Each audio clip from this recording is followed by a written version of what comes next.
My brother had just been appointed Secretary of Nevada Territory, an office of such majesty that it concentrated in itself the duties and dignities of Treasurer, Comptroller, Secretary of State, and acting governor in the governor's absence. A salary of $1,800 a year and the title of Mr. Secretary gave to the great position an air of wild and imposing grandeur. I was young and ignorant, and I envied my brother. I coveted his distinction and his financial splendor, but particularly and especially the long, strange journey he was going to make, and the curious new world he was going to explore. He was going to travel. I never had been away from home, and that word, travel, had a seductive charm for me. Pretty soon he would be hundreds and hundreds of miles away on the great plains and deserts, and among the mountains of the far west, and would see buffaloes and Indians and prairie dogs and antelopes, and have all kinds of adventures, and maybe get hanged or scalped, and have ever such a fine time, and write home and tell us all about it, and be a hero.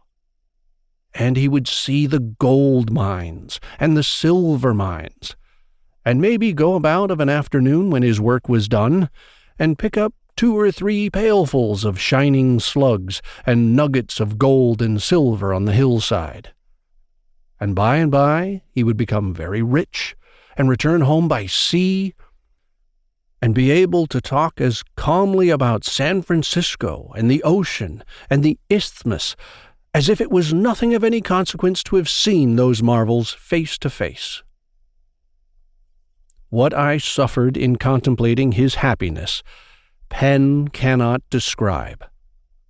And so, when he offered me, in cold blood, the sublime position of private secretary under him, it appeared to me that the heavens and the earth passed away, and the firmament was rolled together as a scroll. I had nothing more to desire.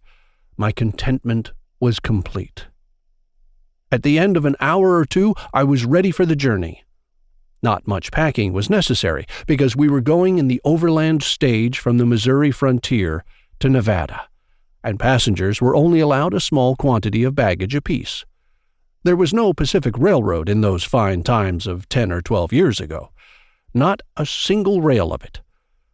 I only proposed to stay in Nevada 3 months. I had no thought of staying longer than that. I meant to see all I could that was new and strange, and then hurry home to business. I little thought that I would not see the end of that 3-month pleasure excursion for 6 or 7 uncommonly long years. I dreamed all night about Indians, deserts, and silver bars, and in due time, next day, we took shipping at the St. Louis wharf on board a steamboat bound up the Missouri River.